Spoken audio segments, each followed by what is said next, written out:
বেবিরাই আছে ভিউয়ার্স খাওয়া নিয়ে অনেক জ্বালায়, মানে খেতে চায় না, খাবারের রুচি কম। সেই বেবিদেরকে যদি আমরা সামটাইমস এক এক দিন এক এক ধরনের সন্ধ্যার নাস্তা বা সকালের নাস্তায় বা যে কোনো টাইমের খাবারে ভ্যারাইটি এনে দিতে পারি, তাহলে কিন্তু তাদের মুখের রুচি আই থিঙ্ক মানে একটু চেঞ্জ হবে এবং তারা অল্প অল্প করে খাওয়া শিখবে ইনশাআল্লাহ।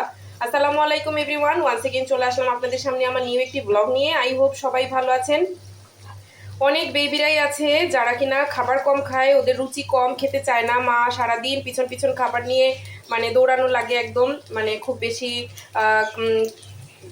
বাচ্চার পিছনে খাবার নিয়ে দৌড়াতে দৌড়াতে মাদের টাইম চলে যায়, অন্যদিকে কাজ করার সময়ই পাই না আমরা।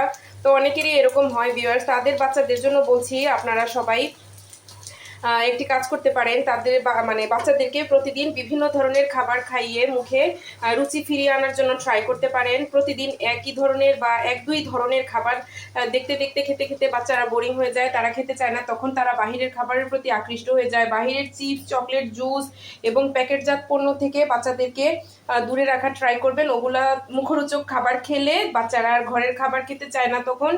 তো বাচ্চাদেরকে এক একদিন এক এক ধরনের খাবার আপনারা বাসায় ট্রাই করবেন, তাহলে দেখা গিয়েছে ডে বাই ডে আস্তে আস্তে বাচ্চাদের মুখের রুচি ফিরে আসবে, তারা বাসার খাওয়ার প্রতি মনোযোগী হয়ে যাবে এবং ইনশাআল্লাহ ডে বাই ডে ওরা খাবার খাওয়া প্রপারলি, ভালো ভালো খাবার খাওয়া ইনশাআল্লাহ শিখে যাবে। তো এই আর কি আপনাদের সাথে শেয়ার করলাম। দেখা হচ্ছে আমার নেক্সট ভিডিওতে। Thanks for watching. আল্লাহ হাফেজ।